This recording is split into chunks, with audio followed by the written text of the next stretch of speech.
Yo, cue the intro. Look at us. I like it. I like it. The purple and the spikes, and I like it. Luna went to zero. Literal zero. Guys, we had to cover it over here at the NFT crypto crew. I couldn't believe it when it happened, you know? Like, I couldn't believe it, but I could at the same time.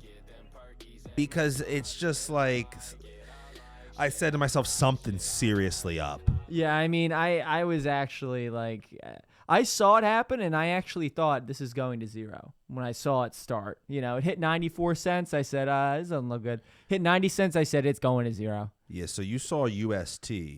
Yep. And you went, it just got depegged from the dollar. Yeah, I thought this is not good. It's supposed to be $1. It's 90 cents. Yeah, so he basically saw that little cliff. He saw this little. He saw because generally it's like, all right, it'll be 99.8 cents. Yeah. $1.03. Normal. We see that from Tether. Yeah, we see that from USDC. You hear the senators complain, oh, there's nothing back in Tether. It's look, zero. 0.999. 0.99. Look, 0.997 even. But when you see it go to 97 cents, you think to yourself, this isn't good. This thing's depegging. Yes. And if you're in crypto long enough, you know there's not any like central bank holding this thing up. Oh no, you know there's absolutely zero behind there's it. There's not aside from the people investing in it, you know there's really not anything holding it up. And you know that when it drops 3 cents, you know a lot of those people are going to take their money off the table immediately. Oh, yeah. There's no regulation. So you think immediately to yourself, this thing is going to collapse. I need to get out of this house of cards before it falls apart. If this thing is not back up to 99 cents soon, then you're done. I mean, that's what, if you're a crypto veteran, that's where you know, if it drifts, 5 cents, just pull out to de-risk because worst case, it goes back to $1. You lose 5%, whatever. We're going to get 3,000% in 4 years. Yeah. But it could drop 100% is the problem. That's the problem. Yeah. Which, I mean, I'm not super experienced in stable coins, but I know enough that once it starts depegging and then once the people start to sell off, there's nothing really holding it up. No. So this thing then dropped to 70 some cents. It had a little bit of recovery.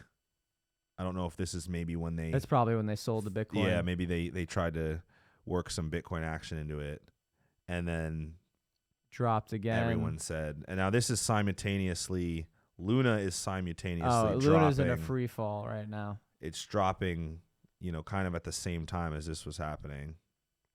Yeah. I mean, I saw it.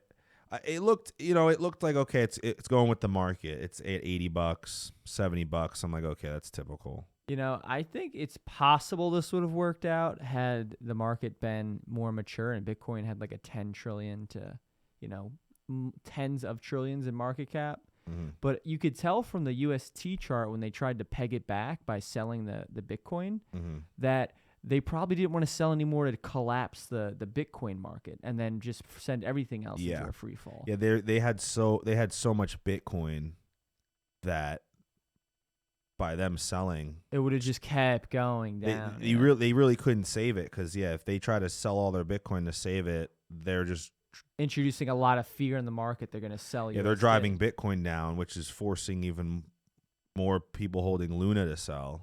As the whole market goes, because everything follows Bitcoin, obviously. So they really they set a world record. It was a historic world record. At least they set a world record. What was the market cap max? I mean, it was like something like 20 billion, something like that. Yeah, it was like top 10. I think it was a little behind Sol at one point. Sol's at 17 bill right now. Yeah, it was around 15. Call it 10 to 20 billion. Mm-hmm. All of that evaporated in a matter of days. World record. I couldn't I wake up, I see Luna's at $2. I go, that's kind of odd. Was that $80? It was like $80. Night? Yeah. Okay. Something's up. You know what's up? Duquan. He dissolved the company. It's no longer available. So apparently Duquan dissolved Terraform a few days before the collapse. Did they? That's got to be something suspicious about that. Come on. It says that the Terraform founder closed down the company days before this collapse. So are they are they acting suspect? They're definitely. I mean, the question is, because they apparently have a company in Singapore, and maybe he's doing. Why would you dissolve the company there though? A few days before the collapse. That's just so suspicious. Yeah, I mean, maybe they were preempting this. That's just crazy. And now, well, I don't want the email. Don't give us it. Terra co-founders face lawsuit from Korean UST and Luna investors. Oh, you know that they're going to try to squeeze every penny out of this guy. Being charged with fraud and illegal fundraising and may be forced to forfeit his property. I mean, I'd be surprised if I wouldn't be surprised if someone tried to just off him. You know, how many investors got hit? I mean, lawsuit's the least of his worries right now. The lawsuit is the least of his worries. Yeah, I mean, it's going to be tough. He's got to start hiding that crypto away if he wants to hang on to it. Yeah, I mean, it's not going to, he's going to be on the run the rest of his life. Man, it's like you can make so much money with these things, but when they go down hard. Oh yeah, they do not they're like it's their house of cards. You know, they're all Ponzi. Guys, you know, if any of you are big Luna guys, hang in there. You learn from the mistakes. You learn from what happened. Luckily, we really weren't big Luna guys. We're more of Sol. Yeah, we're Ethereum big on guys. Sol. But hang in there. At least it was a world record. Listen, you can say you were part of the most historic collapse in cryptocurrency history. This is national record, state record, and world record.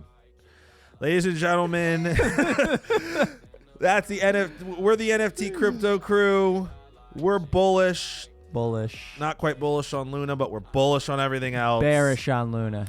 Huge bears. Check us out. Check me out, Geck with Gig on Twitter. We love you guys. Thanks for tuning in. Bullish. I like it.